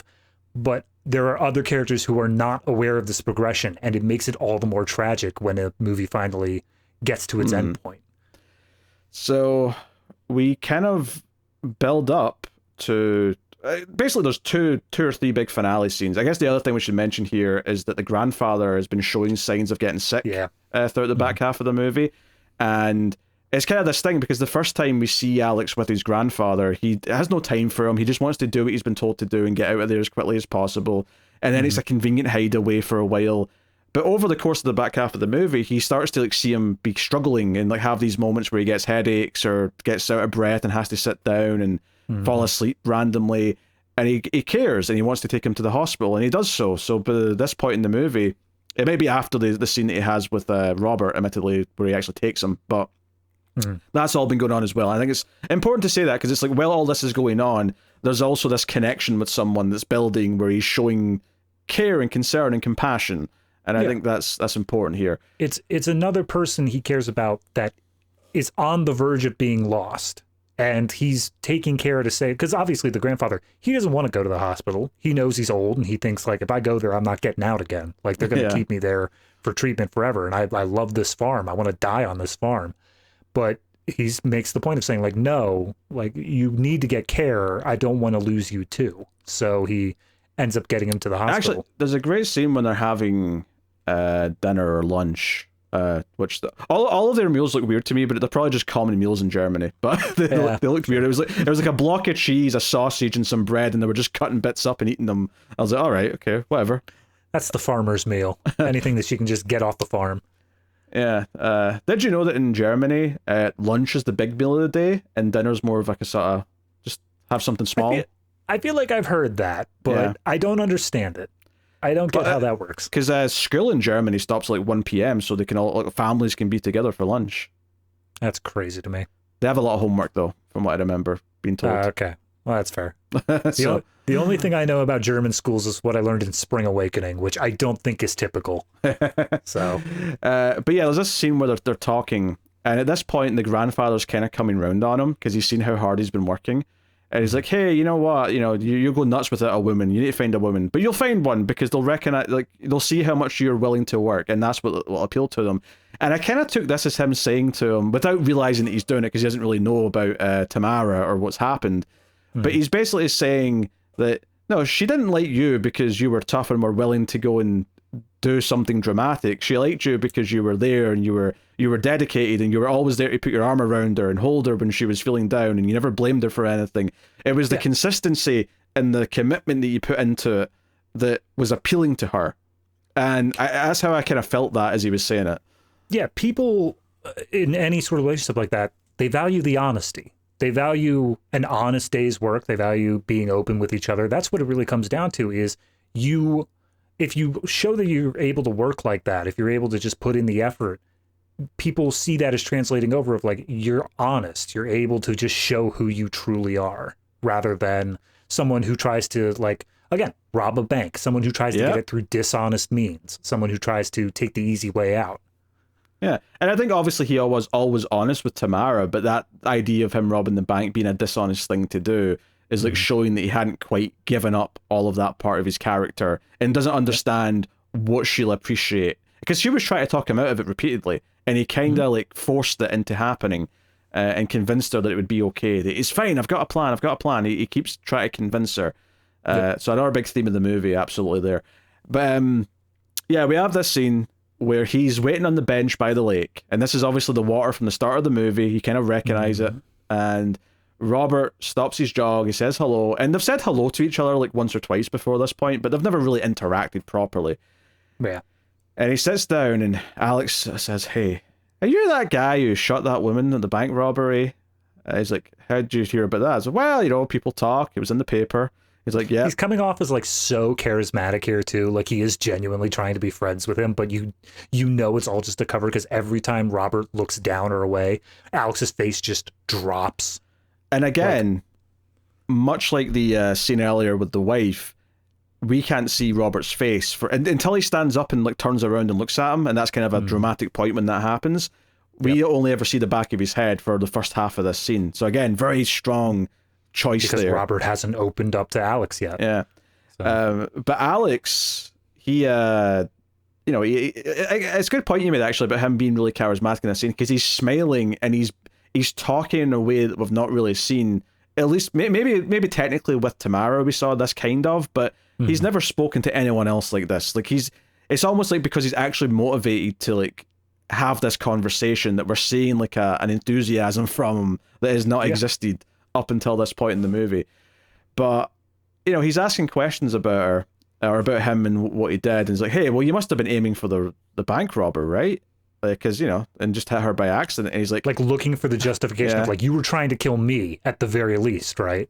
And he's like, "I was trying to hit the tires." He's like, "The tire?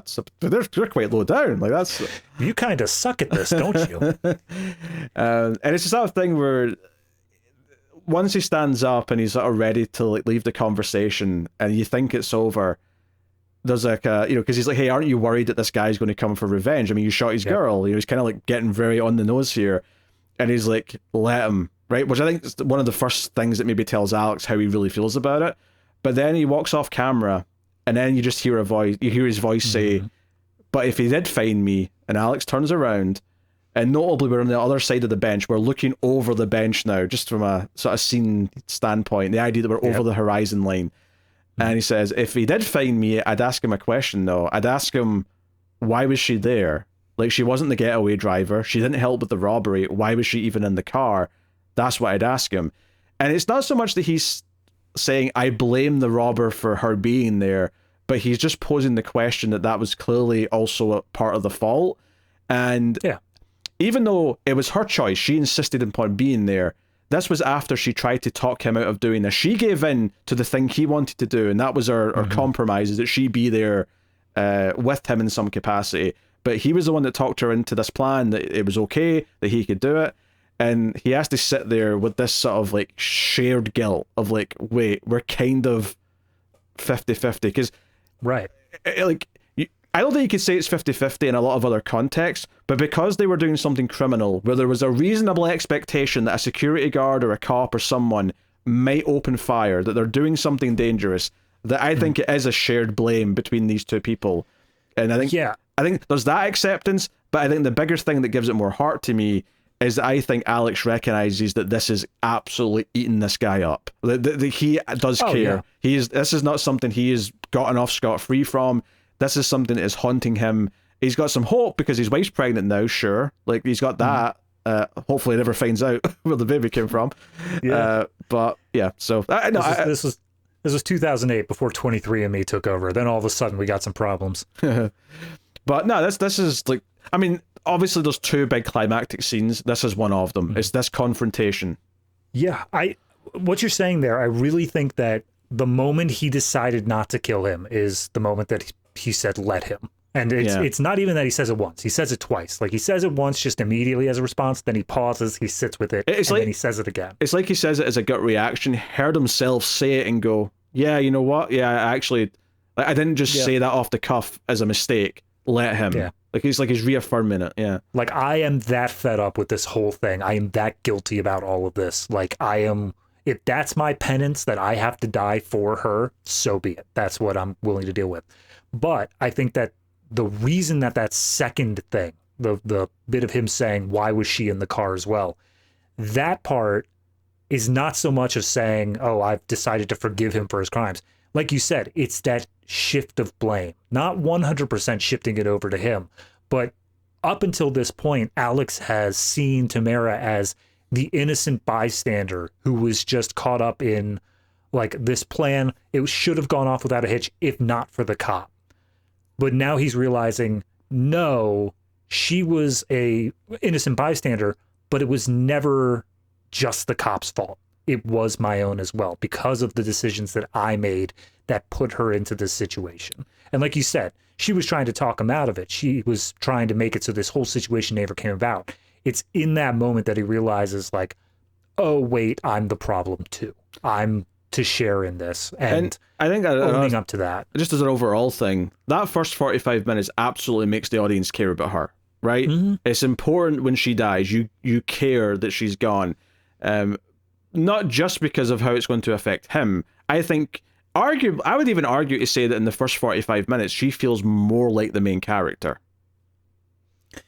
I'd say it's an even split. I mean, maybe more even, but I think you could almost argue that she's the one that's even more sympathetic than he is. Mm-hmm. Oh yeah, more sympathetic for sure. Yeah, because obviously, you know, the entire first part of the movie is to show that they love each other, that there is this genuine connection between them. So that way, when it's taken away, it hurts all the more. It makes it that much more heartbreaking, and we understand why Alex would go as far as he needs to get his revenge in that way.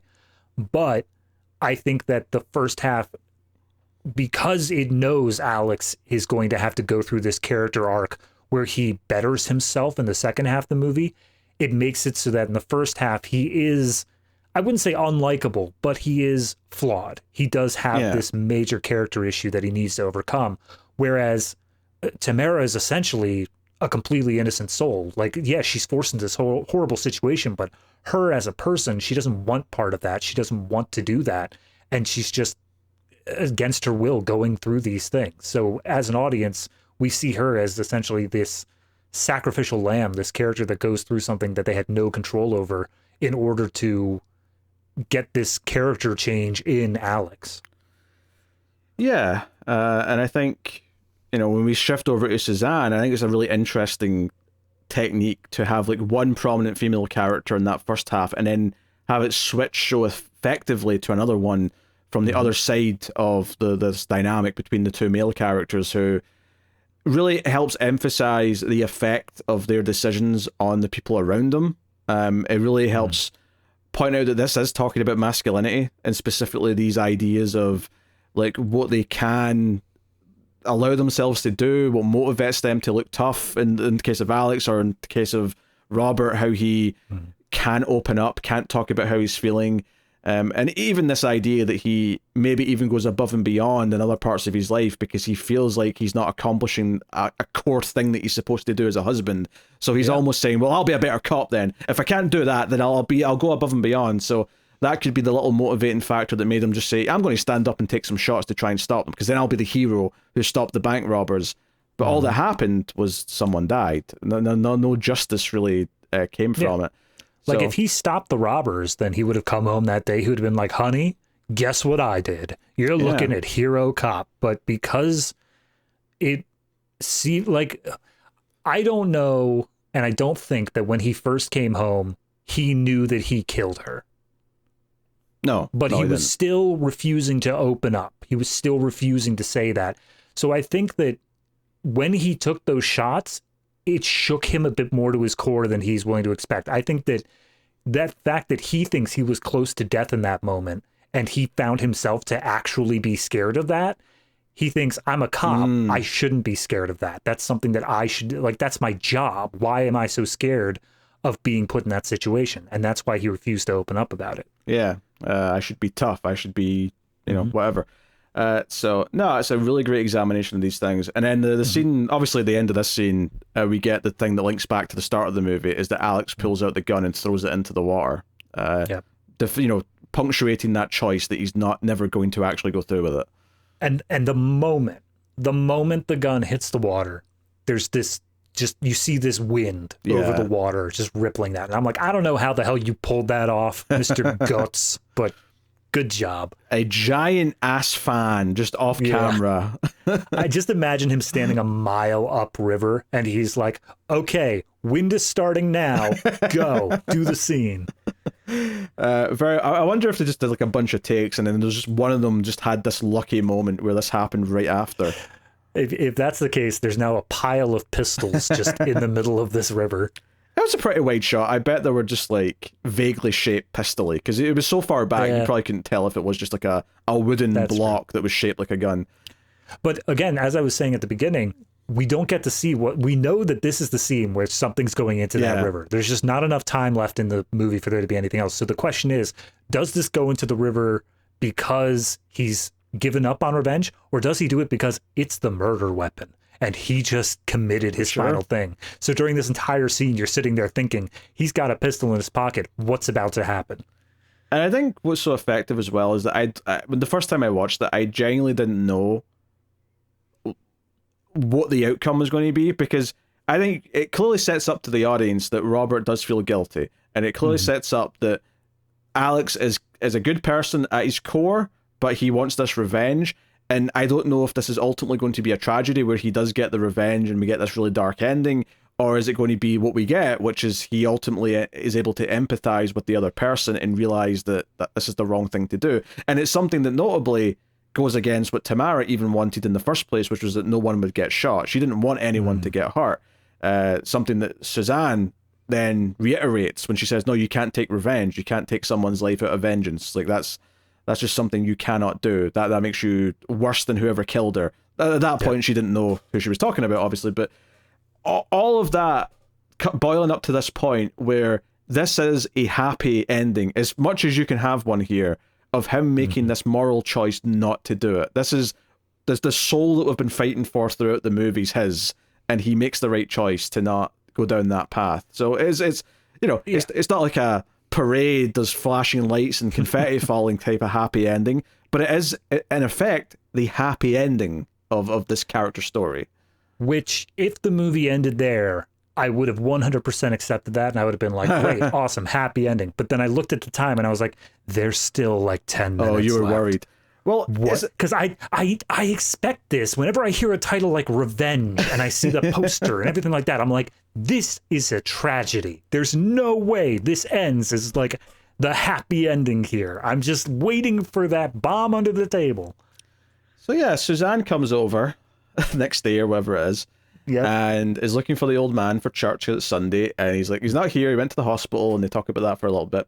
And she's like, hey, I wanted to talk to you anyway, actually. And she comes in, and she's basically there to say, hey, like, we can't do this anymore, and please never tell my husband, please don't ever do that. And he just immediately goes, yeah, okay, sure. Like, he it's not, this is not something for him, because she's like, oh, we can't do it anymore. He's like, yeah, okay.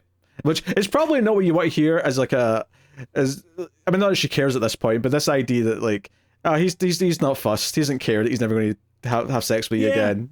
I don't know. Like, there was a brief little story time here, because I don't know why this reminded me of this. When I was in college, there was this girl who like worked there. She was, again, my age. Like, it was all same thing. But she, like, I was just trying to like flirt with her, trying to get a little thing going. And there was one point where like it had been like a month or so. It had been a while and nothing was happening. And I just like straight up, I was just like, hey, is this going to happen? Is there going to be anything going on here? And she's like, I'm sorry. No. And she was like really apologetic about it. She's like, I'm sorry. Like, I'm seeing this other guy and I want to see if things go there. And I was like, it's cool. Like, don't worry about it. It's fine. Like, if it's not going to work, it's not going to work. And she seemed like genuinely relieved. She seemed like, I was super worried that like I was going to be upset about her. I was like going to cause a fuss or something like that. And when you think about it, in this situation in the movie, it's that same sort of thing where like this guy clearly has a whole bunch of issues going on. And it's a wonder of like, as girls, obviously, there's this idea of if a guy doesn't like the fact you're rejecting them, he could be like upset to the point of violence or like making your life hell or something like that. And I think that it's this idea of like, they always have to be on their toes when they're rejecting someone or like sending them away. And to see like him just react to that same sort of thing of just like, it's cool, don't worry about it. And you can see this like relief on her face of just like, cool. I thought this was going to be a whole thing. Great. Awesome. Yeah, but she's not ready for the bomb that's about to be dropped. Because you see, on the table during this scene is his photograph of Tamara. And if you remember, dear audience, she saw the corpse photo that the husband had earlier on. So she looks at this photo and goes, wait, who's this? And he's like, oh, that's the girl I told you about, the one who was murdered. Mm-hmm. And he's saying all this knowing she knows. Like, she's 100% in on it. Yeah, he's expecting that she's figuring it out right now. And, you know, she's basically like, were you there when she died? And he's like, yep. Were you robbing a bank? He's like, huh? What are you talking about? Pretty much, yep. And it's just kind of, it's a very quiet sort of scene where he's just kind of saying, and there's this pause, and she sort of like, you can see the cogs in her head turning where she's realizing, oh no, is he going to do something bad now to my husband? Based on everything he said before about this person that killed his missus. And she says, what are you going to do now? And we already know, the audience already knows that he's chosen not to go through with the revenge. He's made his choices for understandable reasons. And he just says, I'm going to stay here. As long as they don't catch me. As long as they don't catch me. And like, he never says this out loud, but I almost wonder if it's like, hey, I won't tell your husband about the couple of hanky-panky nights if you don't tell him about me being a bank robber. Okay, so that's what made this scene so tense to me. Like, so much, is that the way that Suzanne was acting is that she immediately shuts down and she just keeps on repeating, like, I have to go now. And she just stands up and walks out with, like, without another word. And all I'm thinking is, she's going to tell her husband, or at the very least, Alex thinks she's going to tell her husband. So I'm just like waiting for him to get up from the table. You're waiting for a bloodbath. That's what it sounds like. You were waiting for a bloodbath. I was waiting for this to be a tragedy. That's what I'm saying. And this is literally the last possible moment it could be. We have set up this axe that is literally right outside the door. Are you in this axe? Yes, because it kept on coming up. I kept waiting for it. And there's, again, it doesn't have to be a thing where the bomb actually goes off under the table. You don't need that to happen for the tension to exist. I'm not saying that this was a thing that they set up and didn't pay off, but it's a thing that I think they purposely placed in order to get these scenes to have that level of tension. Yeah, I think for me, forgetting all the things you thought might happen, is looking at the scene and just understanding this choice, this story choice, to have her find out exactly the connection between the two, and basically then have to go and like live with her husband, raise this kid, knowing where, you know, who the father really is and the ties that it has to her husband. I think it's a very interesting choice to have her be aware of all of it by the end. Oh yeah, absolutely. I mean, once the movie was done and I was able to sit with it, I was like, okay, I get where why that panicked look on her face was there. It wasn't out of the fact of like, I have to go tell my husband that this bank robber is living in our neighbor's house. Like, it wasn't more of that. It was more of the idea of the full implications of what she has done are finally settling in with her. Oh, for sure.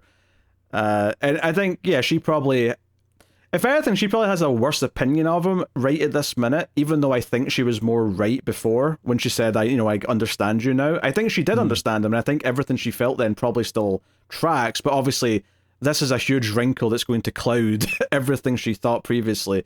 I was going to say, I think that's actually, she immediately doubts that she knew everything about him because obviously in the moment, she thinks like, oh, the reason that you're a dick, the reason you're an asshole is because your girlfriend died. And like, you're here looking for some sort of intimacy. When in reality, through this new lens, the whole reason he was there was to fuck over the husband. It had nothing to do with her at all.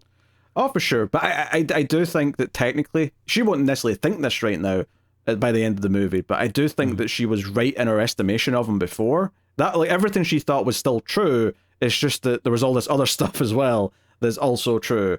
Yeah, like, you know, the part of her thinking that she understands that he's good or that he's like this because of this tragedy. The tragedy still did happen. None of it was a lie. It was just leaving out certain details. I think here at the end of the movie, where they're left off in this place of like, well, we're never really going to talk to each other again. I'm going to go live my life over there.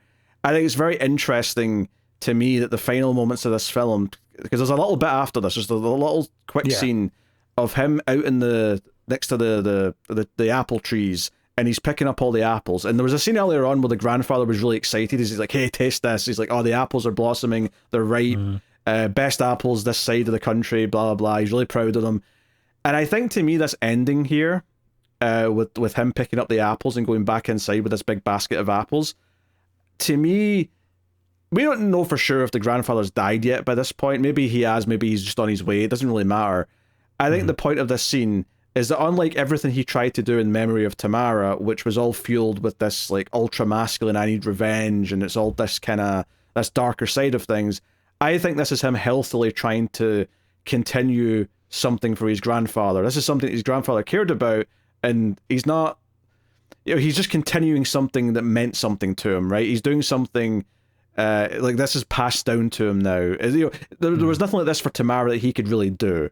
But this is a healthier way of like respecting his memory and respecting his life. Is like, now I'll be the one taking the apples. Especially since the grandfather the whole time was like trying to like basically grill him and like, "Hey, why are you such a little shit? Why are you a delinquent? Be a better person. Be a better man." And it feels like by the end of the movie that him like picking up the apples, even though he's not like super excited looking as he's doing it, it feels like he's doing it out of respect. And if he's doing this to honor this person that his grandfather is/was, this felt like a healthier response to how this person died, to me. Yeah, I wasn't thinking about that. I do think that the healthier response thing does play a factor in that. That does make a lot of sense. I think for me, the way I read it is that if you, like, I think they explicitly said the bank robbery ended up getting him like $60,000 or something like that. He still has that money. That still is a thing he could do. But what he wanted and what they said at the beginning, his life with Tamara, is they wanted to just escape down to the south of the country. They wanted to get away from the city. They wanted to live this sort of quiet life. And I think that the idea that even though he has this amount of money, he still is living this quiet farming life means that he's kind of come to peace and done the thing that he wanted to do with Tamara in the first place, even if it is without her. Like, he's said, like, no, this is the life that I wanted to have with her. I'm able to have it without her as well. I'm able to just let her memory be a memory and move on with things. Yeah, and I think the comparison for me between the grandfather and Tamara is in my head for a few reasons. I think one of them was that the grandfather is obviously natural, right? His trip to death is this natural old age thing where he becomes more concerned about him as the movie goes on. But it's kind of this thing where and this ties into him feeling responsible about him putting Tamara in that situation, so he shares the guilt for her death.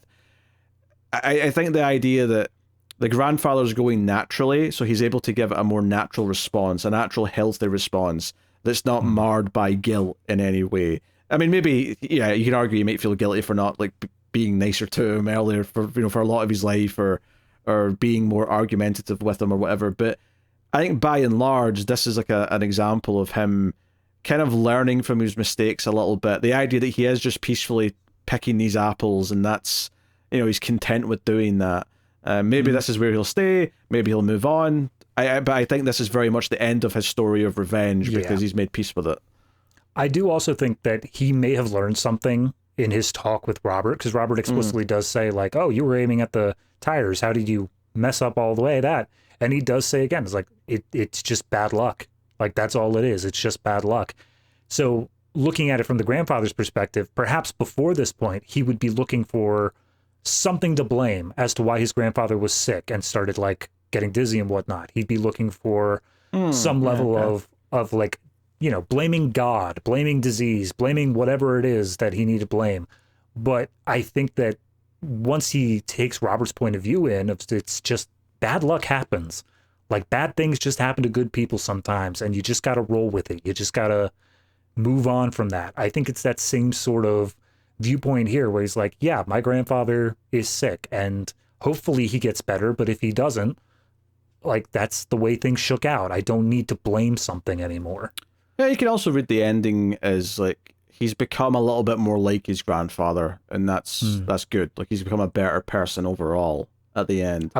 I would have really loved, because over the credits, it's nothing but just the sounds of winds and birds. Like there's no music or anything. I would have really loved if you just hear like him picking up the accordion and like trying to play like a crappy song on it. Yeah. I think it's a testament to how well layered the characters are that we're able to sit and debate exactly where they're all feeling and thinking at the end of the movie, in this kind of new status quo that they've set up. Because it's almost like, by never intervening and like talking to Robert or telling Robert that he was with Suzanne or that any of that happened, it's almost like he is doing kind of a kindness of like giving Robert this happier future in a way, because Robert's now like, oh, we're going to be parents. This is what we've always wanted. We're going to get the thing that we have been looking for. We're going to have this happy life. And if he wanted revenge still, he could just ruin it all very easily. Like without physically hurting anyone anyway. But it feels like, no, he gets to like stay back, and that's like not just a choice of not vengeance, but it's also kind of a choice of like letting him have a life that maybe he does deserve, that he doesn't deserve to have his life ruined because of this accident that happened that's partly my own fault kind of thing. There's a lot of really cool ways to look at these characters, and like you always understand why they've made the mistakes they do, right? They're always sympathetic and empathetic, but you can see the arcs, you can see their faults, and you can see how those might clash off of each other as the movie goes on.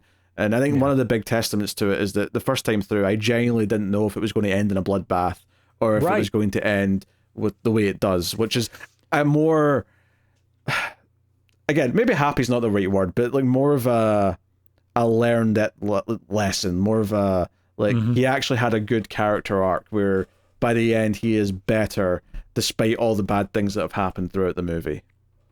Yeah, I think that it's, if you go back to the classical definitions of like comedy and tragedy, basically comedy is anytime there's a happy ending, and tragedy is anytime that there's not, if it's like a lesson sort of movie. But I feel like this kind of just blends the two together, and obviously it's bittersweet. That's something that's been established before, where obviously it didn't go as tragic as it could have. It, like you said, you were expecting bloodbath the first time around. So was I to some extent.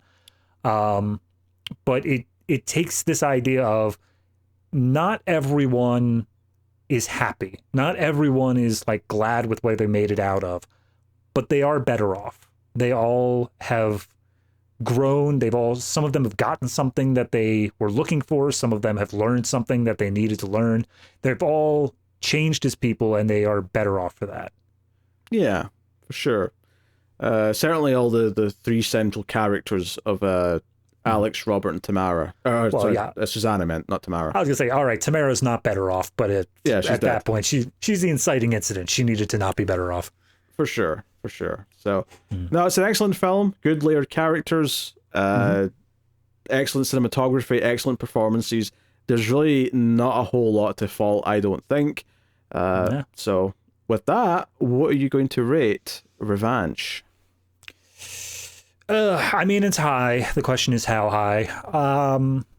Looking at other ratings here that we've done on Criterion Cut, I would say I do like this one. I do think it does have a little bit of an issue that I'd say it only has maybe one more rewatch in it for me, because a lot of that tension, a lot of that like idea of what decision is he going to make, it is a big driving force. So now that I know it, the only other time I'd rewatch it is just to really appreciate the decisions they made to get to that ending, to get to that point. Beyond that, I'm not sure.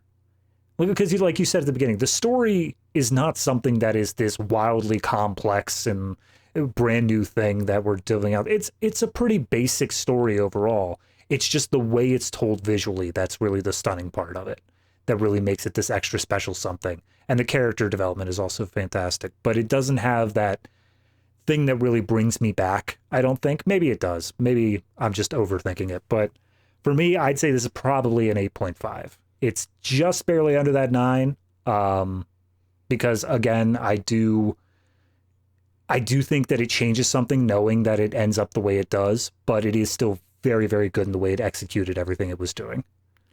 Well, this was my second time viewing it, so I can kind of speak to this a little bit, which is, I think it worked just as well, if not better, the second time. I think because I could appreciate how it's seeding its themes a lot better. Because, when you're first time watching a movie, you're kind of taking in the information as it comes, and when you watch something again, when you're watching a movie that's well constructed a second time, you can see all of the seeds that are being planted. You can kind of pay attention to how it's building these characters into making certain decisions, because when you know what decisions they're going to make, you can kind of like pay attention and respect the pieces that led them to that decision that maybe you don't catch all of on the first time, or even just foreshadowing things that maybe you don't know they're foreshadowing the first time because they're not obviously foreshadowing something.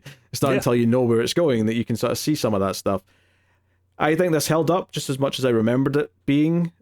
So for me, I think it's just a straight 9 out of 10. I think it's an excellent film. Performances, I think the script's fantastic, the cinematography is great, the performances are all great, and I think despite it being slow paced, it never felt badly paced, and I think that's... It never felt tedious. Yeah.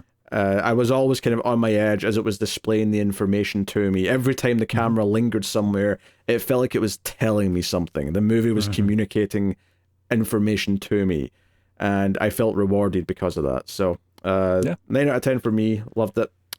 Yeah. So in regards to making the collection, I mean, it makes the cut, obviously. There's no doubt about that. So the question is, does it get that a little bit extra cut above? If I'm looking at the other movies we've given a cut above to, that would be Seven Samurai, Wages of Fear, 12 Angry Men, Charade or Charade, however you want to say that, and Diabolique. It's interesting because I think Charade's the one that's making me question it. If Charade wasn't a cut above, I'd say this probably doesn't make a cut above. But if Charade's in there, then I feel like I would argue this should be better than Charade. Yeah, I'd say so.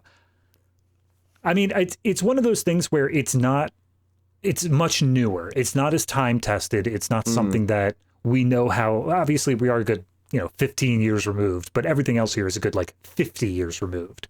So I don't know whether or not it's going to become one of those classics. It's not going to be one of those ones that is like, oh, you have to watch 1,001 movies before you die. This is definitely on the list. But it does feel like it has that potential. It does feel like there's something kind of timeless being told with this story. There's nothing that really locks it down into a specific era. It looks modern for 2008, but at the same time, I don't think I remember anyone ever pulling out a phone, interestingly. Right, exactly. Yeah. It's as long as there are gas-guzzling cars, this is going to work. This is going to be a movie that works for that. So I would say I wouldn't mind it in being a cut above. I'm pretty much 50-50 on it with a slight lean towards cut above, but I'll take whatever you got here. Yeah, I'll go a cut above. Go for it. All right. Another cut above movie. A cut above. Joining the wonderful ranks of dangerous men.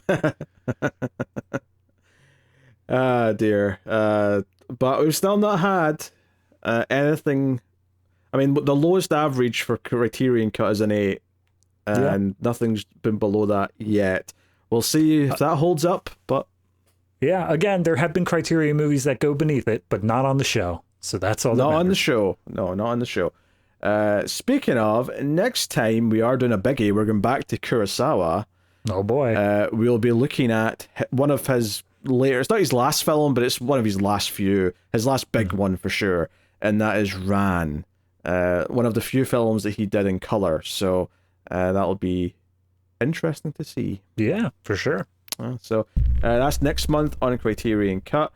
Hopefully you're enjoying Ghostbusters season just ended. Dancing season's about to start. Have fun with that, I guess. Whose bright idea was dancing season? Oh, you know exactly who it was. As for extra reels later this month, if you're in the $5 tier or up, you can look forward to The Last Vampire on Earth. Oh boy. I'm looking forward to it.